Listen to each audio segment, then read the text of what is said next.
నాగేశ్వరరావు గారు చెప్పండి, అసలు తిరుమల తిరుపతి ప్రసాదం లడ్డు ప్రసాదం అంటే హిందువులకి పరమ పవిత్రం.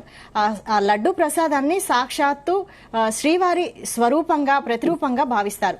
అలాంటి లడ్డూలో కల్తీ అనేది ఇది ఎలా జరిగింది, దీనికి కారకులు ఎవరు, అసలు ఇదంతా ఎలా చూస్తారు? నమస్కారం అమ్మా, నేను డాక్టర్ వ్యాకరణం నాగేశ్వరమ్మ. సో ఇక్కడ ఇష్యూ ఏమిటంటే 17వ శతాబ్దంలో స్వామి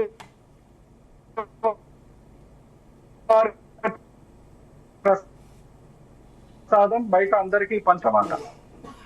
అయితే ఇక్కడ రాను రాను రాజుగారి గుర్రం గాడిదైంది అన్నట్టు 17వ శతాబ్ది 18, 19, 20, 21కి వచ్చేసరికి ఏం జరిగిందనంటే స్వామివారి లడ్డూను అందరికీ పంచాల్సిన అవసరం ఉంది.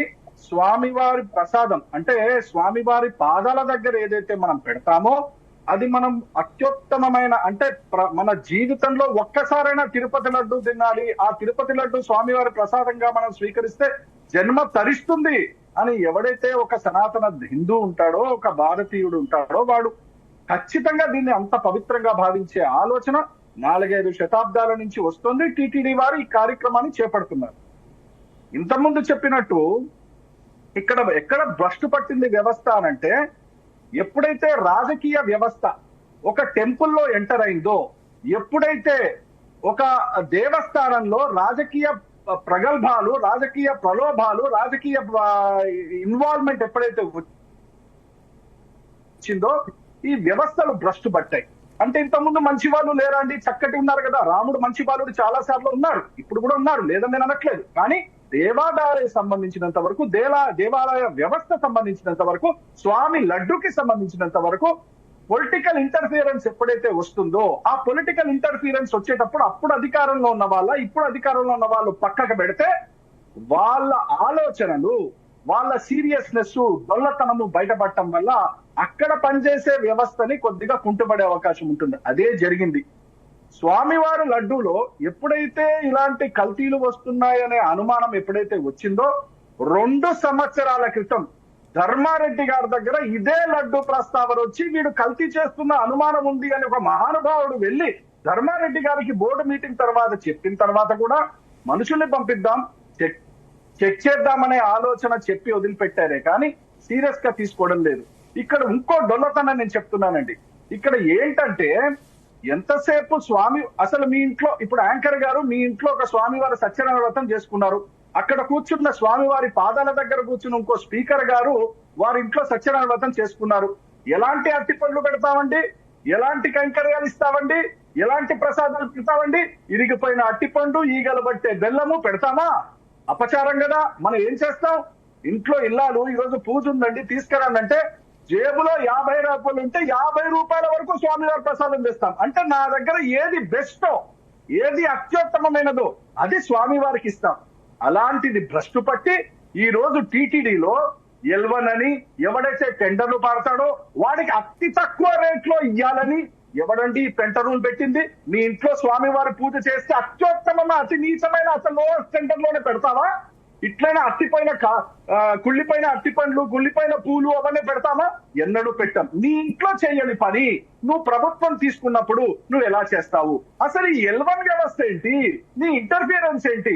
సరే, L1 వ్యవస్థ పెట్టారు, చాలా తక్కువ టెండర్ లో ఎవడైతే ఇస్తారో వాడికే ఇస్తామని రాసుకున్నారు. ఇది మనం రాసుకున్నది, మబ్బుల నుంచి పడ్డది కాదు. ఆ రాసుకున్న వ్యవస్థలో L1 అని మీరు అంటున్నారు కదా. అయ్యా, ఈ L1 ముఖ్యమంత్రులకి, ప్రధానమంత్రులకి కార్లకు ఎందుకు అప్లై చేయట్లే? వాళ్ళు ఇంటున్న ఇల్లులకు ఎందుకు అప్లై చేయట్లే? పెద్ద పెద్ద కార్లు ఎందుకు? మారుతి ఆల్టోలో పొమ్మనండి, L1 కి వస్తుంది. మరి అక్కడికి వచ్చినప్పుడేమో అత్యుత్తమమైన సేవలు కావాలి రాజకీయ వ్యవస్థకి. స్వామివారి కైంకర్యాలు, స్వామివారికి శుద్ధిగా పవిత్రంగా చేసే వాటికి మాత్రం నీ రూల్స్ ఏమని రాస్తావు? L1 అని రాస్తావా?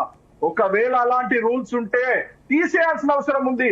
అసలు ప్రధానమంత్రి గారు, దేశ అధ్యక్షులు ఏం తింటారో అంత అత్యుత్తమమైన పుణ్యపరమైన ప్రసాదాలు మనం అందించాలి. అదే ప్రజలకి వెళ్లాల్సిన అవసరం ఉంది. ఇక్కడ డొల్లతనం చాలా బయటపడుతోంది. పాలసీ డిసిషన్ మారాల్సిన అవసరం కూడా ఉంది. నాగేశ్వరరావు గారు, ఏఆర్ కంపెనీ జూన్ జూలైలో మాత్రమే సప్లై చేశామంటుంది కదా, మరి అప్పుడు ఉన్నది ఏ ప్రభుత్వం? ఇక్కడ నేను ఒక మాట చెప్తానండి. నేను జూన్ జూలైలోనే సప్లై చేశాను. నాకు తర్వాత సంగతి తెలియదు. ఇది ఎలా జరిగిందో నాకు తెలియదు. నా శాంపుల్స్ కూడా చాలా చక్కగా టెస్ట్ చేశారు అని ఇవన్నీ కూడా చెప్తున్నారు. అప్పుడున్న ప్రభుత్వం చూసుకుంటే కూడా మనకు తెలుస్తుంది ఎవరున్నారు ఏమిటి అని.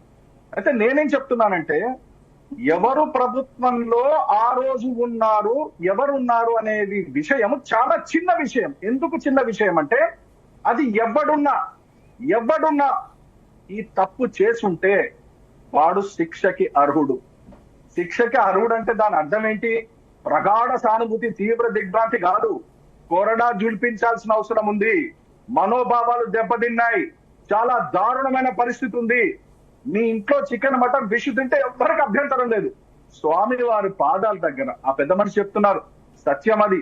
ఆ స్వామి వారికి ఉపయోగించే నెయ్యి నువ్వు అట్లాంటి దాంట్లో పోయి నువ్వు కెలికి దాన్ని అడల్ట్రేషన్ చేసి ఇంప్యూరిటీ చేసావంటే నువ్వు మనిషివి కాదు, నీకు వేరే ఆలోచన ఉంది. అది ఎవరు? జగన్, చంద్రబాబా? అది నేను అనట్లేదు. నేను ఎందుకు అనట్లేదు అంటే, హైందవ సమాజం ఈ రోజు తెలుగు రాష్ట్రాల ప్రజలే ఒక్కరు తిరుపతి పోరు. యావత్ ప్రపంచంలో ఉన్న వాళ్ళు, అసలు యావత్ ప్రపంచం ఏంటి? ఒక సనాతన హిందూలాగా చెప్తున్నాను. ఉదయం సమయంలో స్వామి వారి అభిషేకం జరిగేటప్పుడు సాక్షాత్తు దేవతలు వచ్చి దండం పెట్టుకొని పోతారు.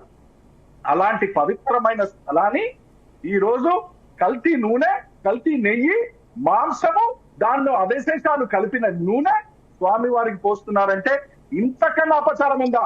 అసలు నేను కాదండి, ఎవడైనా సరే ఈ రోజు నెత్తి మీద తిలకం పెట్టుకున్నవాడు, ఇంట్లో దేవుడు ఫోటో పెట్టుకున్నవాడు ఈ వార్త చూసిన తర్వాత సైలెంట్ గా ఉన్నాడంటే దాని అర్థం ఈ పాపం వాడి ఇంట్లో కూడా చుట్టుకుంటుంది.